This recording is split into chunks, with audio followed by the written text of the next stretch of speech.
This is how you speak inside a courtroom without stepping into the fiction.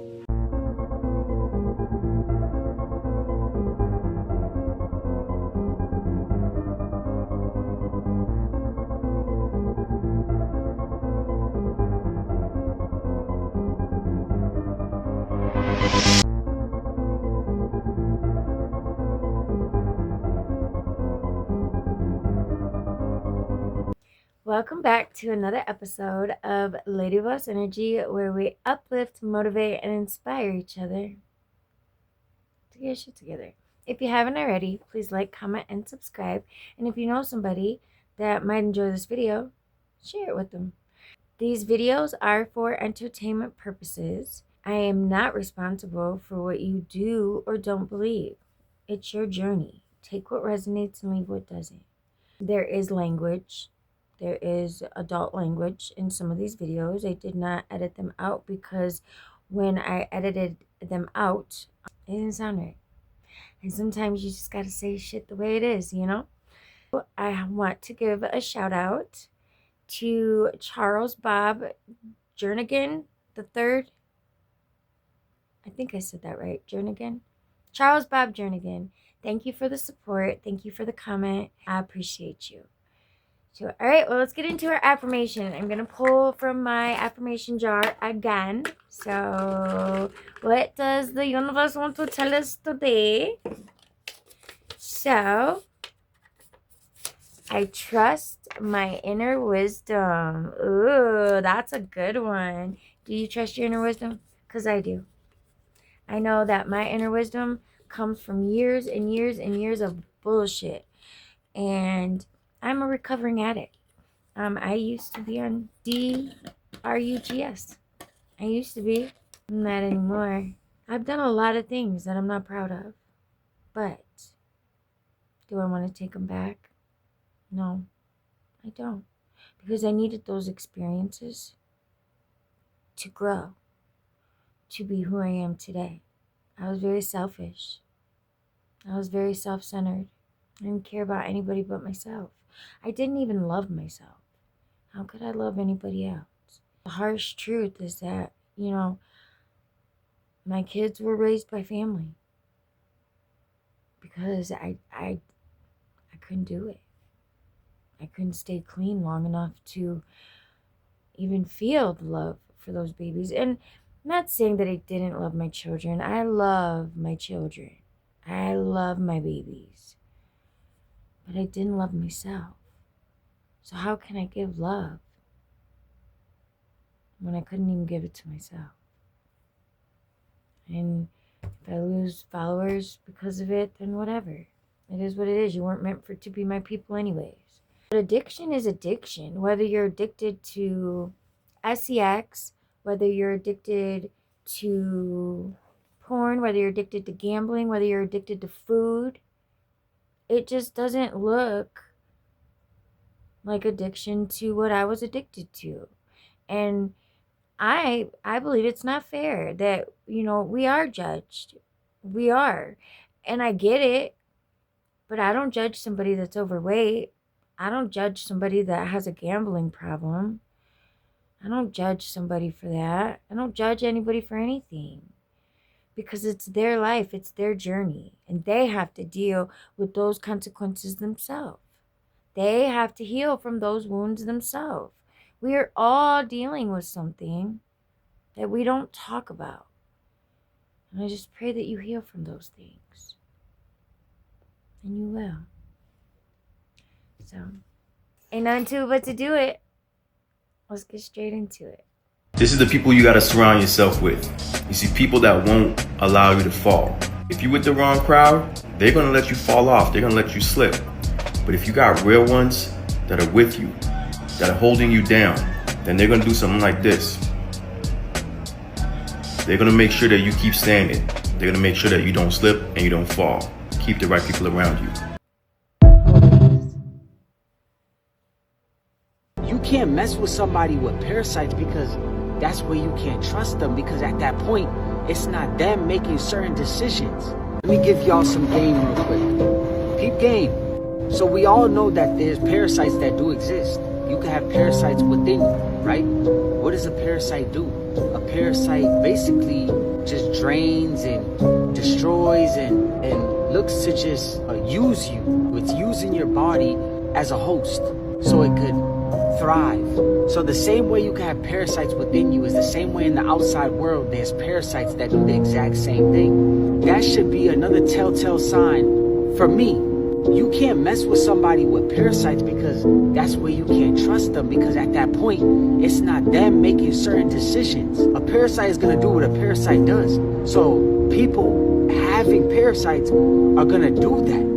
Use you. People that use you are parasites. People that just suck the life out of you and look to just get one up over you, have hate for you, jealousy, envy.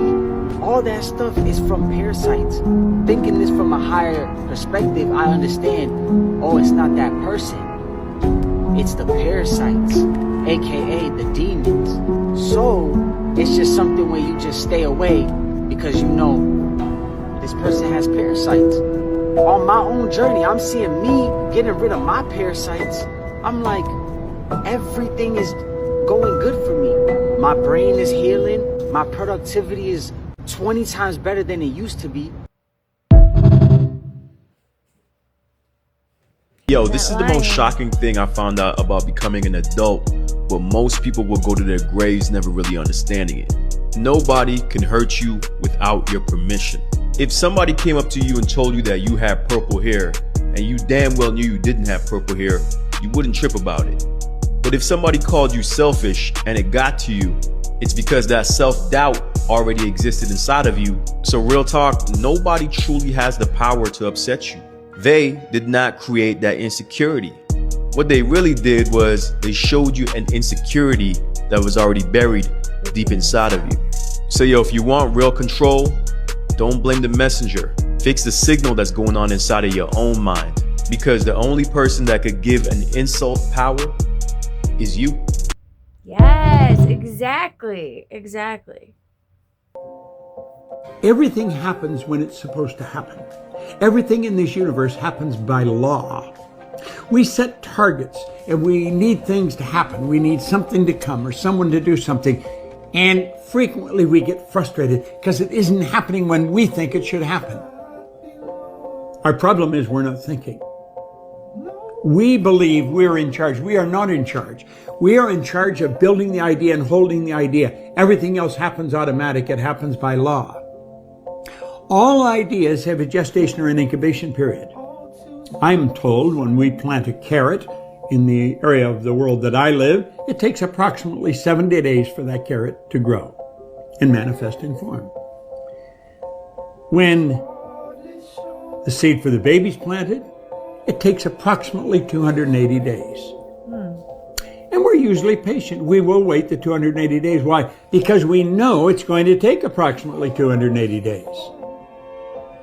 Well, just because we don't know how long it's going to take doesn't mean that it isn't operating by the same laws. Everything operates by law.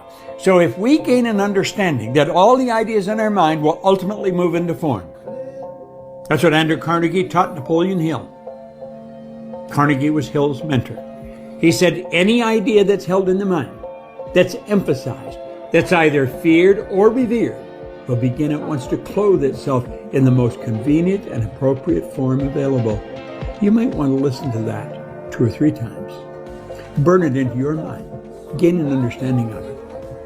And you will know that whatever you're working on takes a period of time.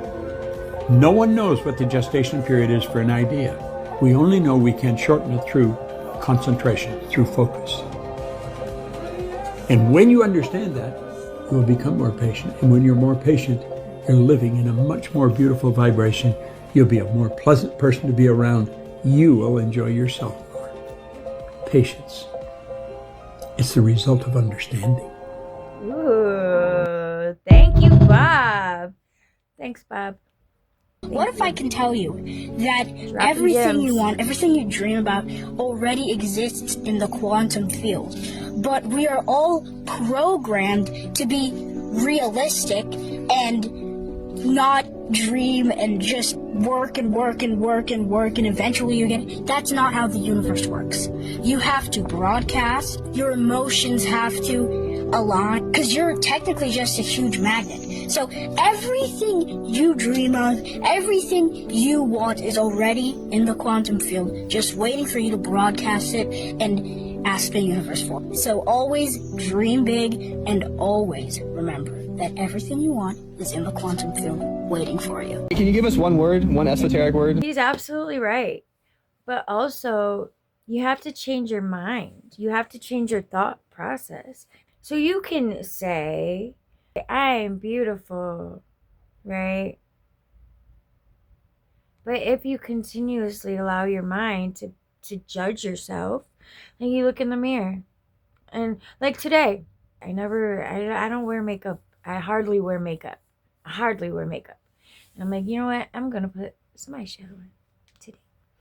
And I caught myself judging myself. Being like, girl, that don't look good. Why are you wearing that? Take it off. And I'm like, well, hold up, bro. Because I want to wear it.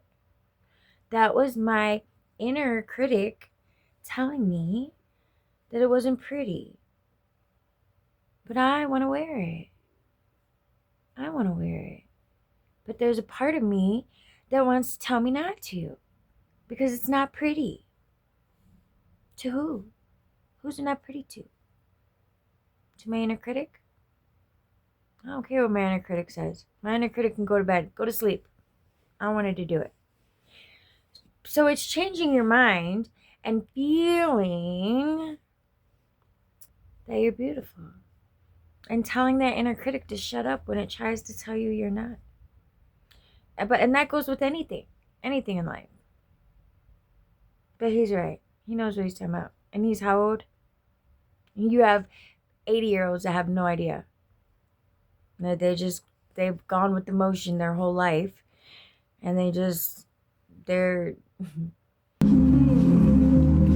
Television. Tell a vision. Telling a vision to your consciousness. So you turn on your television, you click on a program. What does a program do? It programs subconscious programming. On that program is a channel. A channel is a term used for communication with spirits or otherworldly beings when somebody channels something. Often on these programs are something that is being broadcasted. So when you break down phonetically the term broadcast, it's a broadcast, like someone's casting a spell. You could cast a spell broadly. What is broadcasted? The news. News, N-E-W-S. That's an anagram for northeast, west, south. It is all directions being broadly casted. Oh, wow. So just be mindful when you turn on your television. Yep, she is telling the truth. Yeah, I've been going crazy because the bioengineered food shit. This has got bioengineered food. This, to turn up almost every week. Hungry Jack, bioengineered. This shit is like you make put in your chicken. Bioengineered motherfucking grits, bitch. It says bioengineered food. Not the ingredients. This whole thing is 3D. Of course, anything Campbell's. Bitch, the El Paso enchilada sauce is bioengineered. Bitch, Ritz crackers. I ate this whole box this week. I got one little sleeve left. Because I done ate the fuck out of them. Motherfucking noodles is too, which I think we all knew these wasn't good for you because how cheap they are, but still. No wonder they don't taste the same. Pizza rolls. Yes, that includes Tostinos. Bluebell contains bioengineered. And Ben & Jerry's don't. This fucking Butterfinger, bioengineered. My whole damn bag of Grand's Pillsbury's cinnamon rolls, bioengineered. I ain't even opened these yet. Motherfucking Rice Krispies. I mean, sons of bitch and marshmallows. No wonder when I made Rice Krispie treats, they tasted funny. Even the fucking bread, dude. The fucking bread! Oh, Piggly Wiggly's in on it too, huh? Oh no, this is engineered too.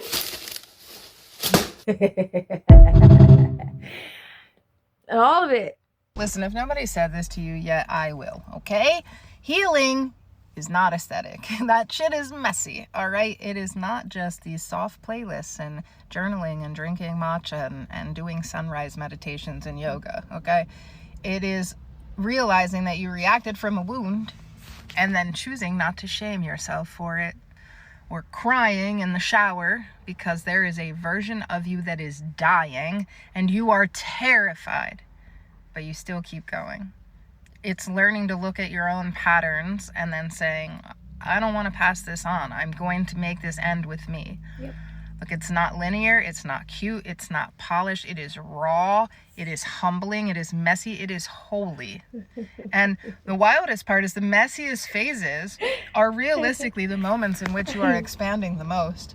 It's the breakdown where the breadcrumbs come before the breakthrough, right? But what most people tend to misunderstand a lot is that it feels like you're messing up. It feels like you're sliding backwards. It feels like you're losing progress. But babe, you can't go backwards. I need you to really understand that. You can't go backwards spiritually, emotionally, energetically. Every single trigger that you meet, every pattern that you notice, every moment that you slip is evidence of forward motion. Awareness is proof of evolution. You are not failing. You are witnessing yourself in real time and learning who you no longer want to be. It's not about perfection, it's about capacity. So have you been pausing sooner than before?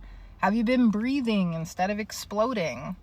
Can you choose differently even once you notice where the old you would have spiraled?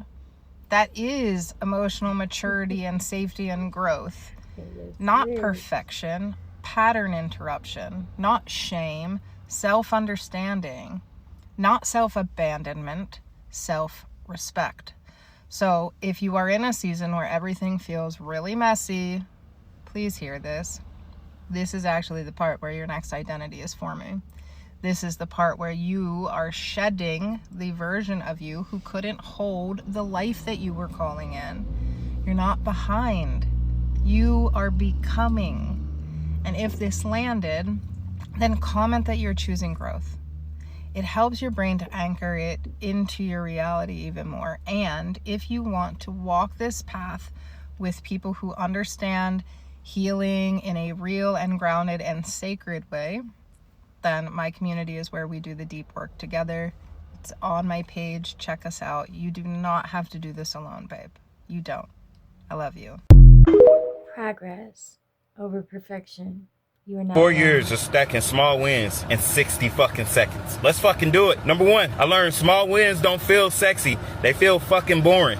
Drinking water, waking up early, reading for 10 fucking minutes at a time. None of that shit looks impressive until your life starts leveling the fuck up quietly. Number two, I realized momentum is built, not fucking prayed for. The same tiny habits I used to roll my fucking eyes at became the reason my confidence went from maybe to fucking watch this guy. Number three, success is just consistency with better fucking branding. And that shit hit me fucking hard once I realized it, because my problem wasn't ability. It was discipline disguised as procrastination. Number four, I learned the power of compounded interest, not just with money, but with fucking actions. One good choice a day doesn't fucking add up. It multiplies, my guy. Small wins stack like savings. Slow at first, and then suddenly you realize you're rich and fucking discipline. Number five, understood the fucking secret. You don't become great by doing big things sometimes. You become great by doing the small shit every fucking day. And last but not least, tiny wins turn into big fucking victories. Consistency compounds. And the life you want is hiding inside the fucking habits you keep ignoring. Boom! Saved your ass 100 excuses, 259 shortcuts, and one midlife fucking crisis. Now Venmo me $5.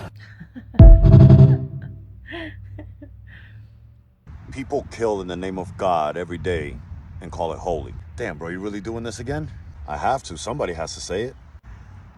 Wars are fought over which invisible man in the sky is right. Religion has divided more people than it's ever united. Blind faith is just a fancy word for spiritual laziness. If your God's telling you to hate, you're not talking to God. Your religion didn't save you. Your decision to change is what did. If your truth can't be questioned, then it's probably not the truth. God doesn't live in a building. He lives in you. Look, all this to say, I don't care if you call your God Jesus, Allah, Buddha, or the universe. At the end of the day, we're all talking about the same consciousness, the same source that created all of this. But if your version of God tells you to judge, condemn, or hurt people because they believe in something different, then you're not working for God. You're working actually for the complete opposite.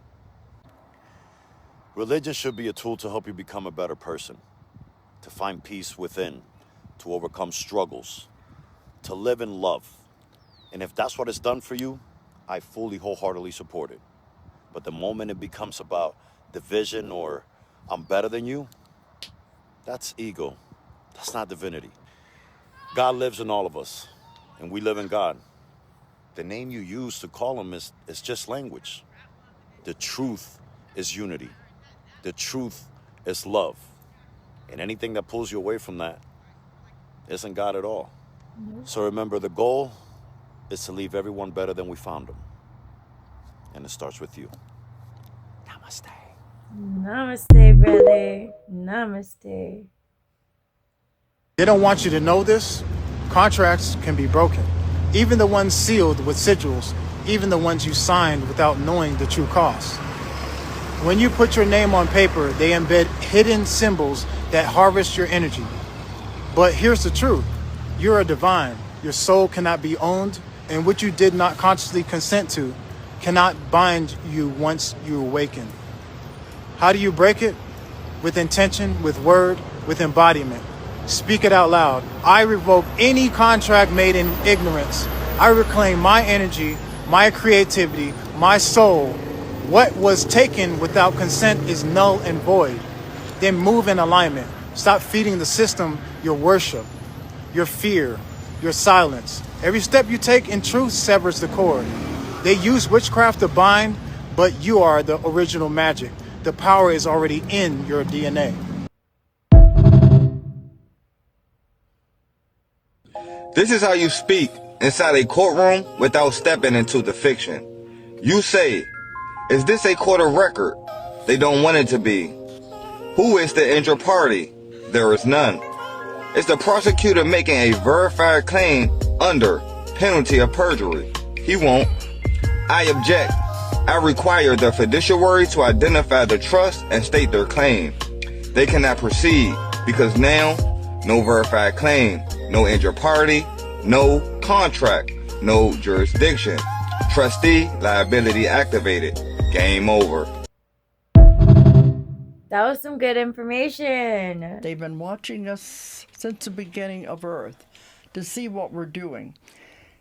But the only time they can interfere, because that's the prime directive, like it is on Star Trek, non-interference. Yeah. And the only time they can interfere is if we were to get to the point where we're going to blow up the Earth.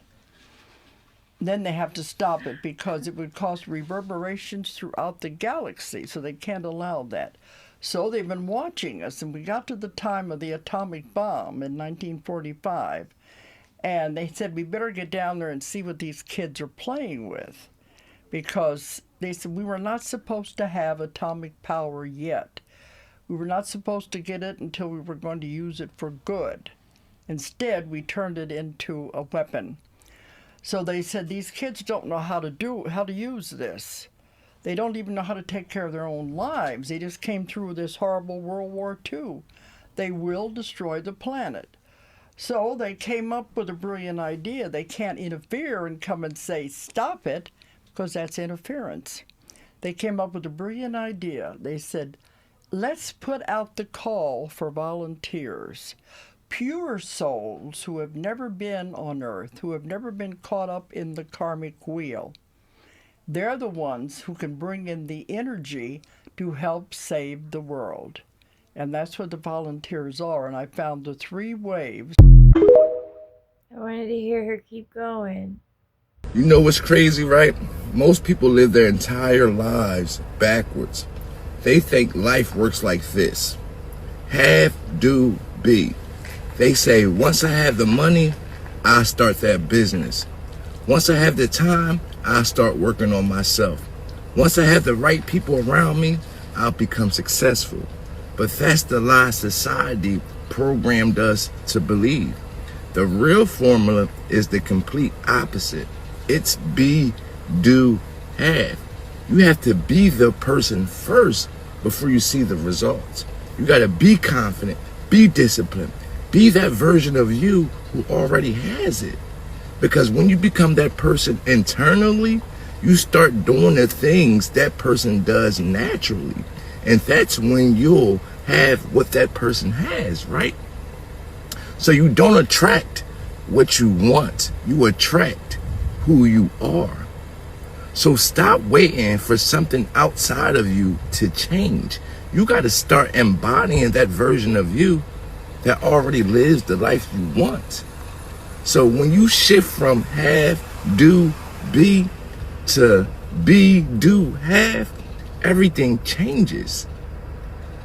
Because you don't need to chase it anymore. You become it. See, life happens from within out, not out in. You already the person you desire to be. But since you don't realize it, you don't act like it. Once you realize it, like, damn, I'm already him. I was born a genius. I was born intelligent. I was born a creator. Once you realize that, like really realize it and actualize it, you'll materialize it. You'll start to think like that person. You'll start to speak like that person. You'll start to act like that person. You'll start to dress like that person. Everything will change in the blink of an eye. See, we wait for the results to happen in the outside world. The outside world is just a reflection in a mirror of what's going on inside of our minds. For example, things get created twice, once in the mind, then once in the physical world. This truck that I'm in first was an image in somebody's mind before it became a physical thing. They created it once in their mind, then they created it in the physical world. You already the person you desire to be. You just got to become that person. You got to become it. It's be, do, have. It all starts with the thought. I now command my awareness to return fully to me. Every idea that does not belong to my highest truth, release. Every voice that speaks through fear, silence, every chain of illusion dissolves. I stand in the center of my own consciousness, awake, alert, and whole. My mind is my temple, and only truth may dwell here. I remember the source that created me, pure, radiant, unbroken. No force, no doctrine, no unseen influence may rule over me. I'll call back all fragments of my power, scattered through belief and time. I breathe them into this moment, into this body, into this knowing. I see with clarity, I choose with purpose, I move with light. I am the observer and the creator. I am free, and I remain free, now and always. So I speak, so it is. I just been meditating right here, building chi balls at work, so I figured I'd let you guys know how I do it. But if you haven't done anything like this, then you're probably not going to be too sensitive to the energy. I'm not going to lie. But practice makes perfect. Please don't do this shit once and then say that it's fake because you didn't feel it. All right, so we're electromagnetic beings, right? So what's the easiest way to start generating energy or electricity? Boom, start rubbing your hand. This is really just to stimulate and to wake up the energy centers in your hand. When you're done with that, you can do this 9 times and then this 9 times. And repeat that 9 times. All right, so now you should be ready to feel the energy. Put your hands kind of fist length apart. See if you can feel any kind of magnetic pull or push. It sounds so insane if you've never done it, but you can really feel like a magnetic energy ball in between your hands when you try this. I completely forgot the most important part. Make sure you're breathing through your diaphragm, not your chest, okay? Thanks for watching, y'all. Make sure you like for part 2. I wasn't breathing through my diaphragm. I don't know where I was breathing from, but...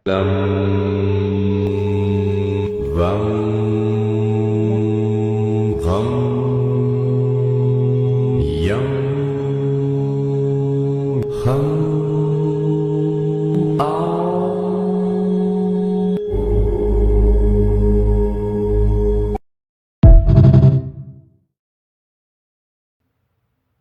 4 years of meditation in 60 seconds. Let's get it. Your thoughts aren't you, and that changes absolutely everything. Right now, your brain is playing a highlight reel of bullshit. That thing you said wrong 3 years ago, your ex, random cat videos, and that song that's still stuck in your head till this day. And you think that's you thinking. It's not. You're just the screen it's playing on. So here's what you do. Next time a thought shows up, don't fight it. Just notice it. Like you'd notice a car driving past your window. Because the moment you stop hopping into every thought that pulls up, that anxiety, that overthinking disappears simply by breathing.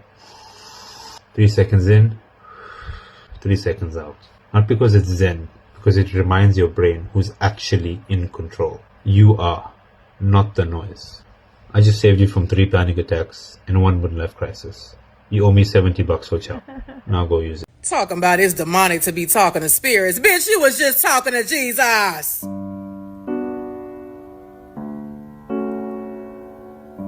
Didn't that motherfucker rise from the dead? That means he was in spirit form, baby. He was a soul.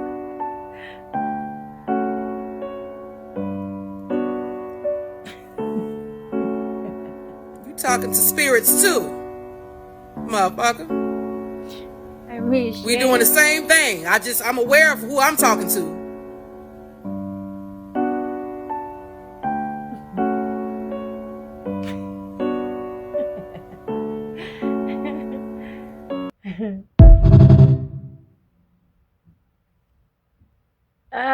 Well, she's not lying, man. And the cheap-out thing was pretty cool. I did it, and I don't know if you did it, but I did it, and it wasn't like real strong, but I could feel the ball. Be mindful of who you have around you constantly. Negative energy, if you're not careful, will seep in and invade your body like a parasite.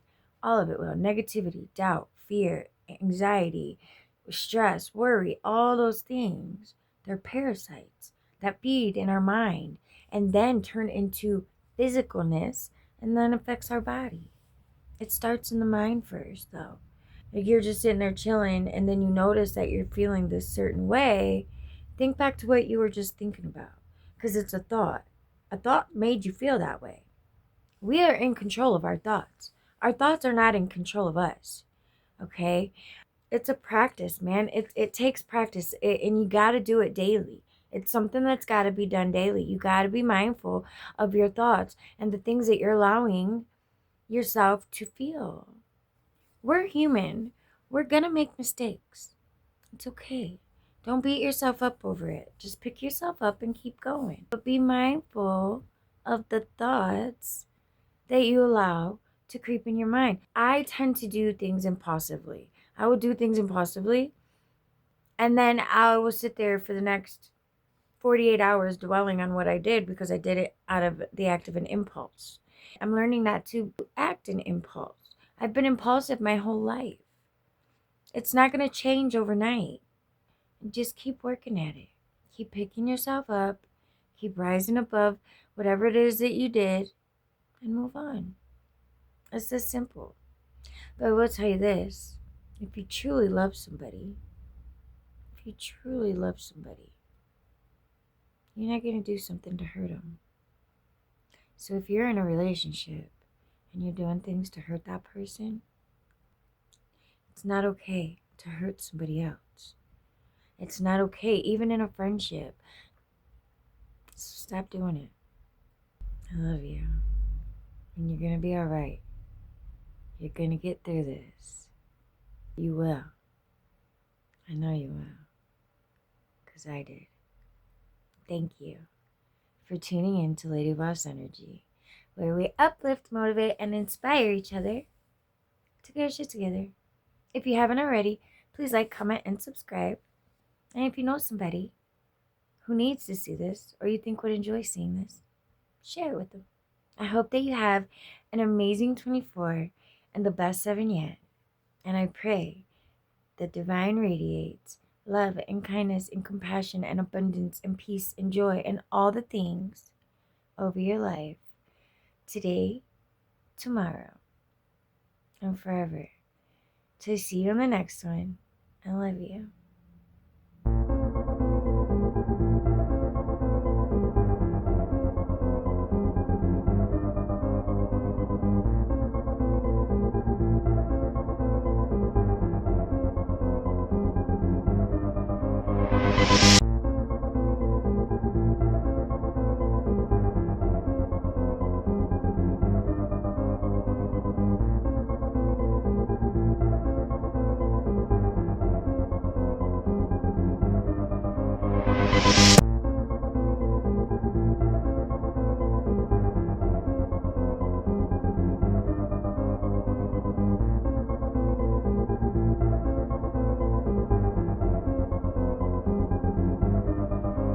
Peace.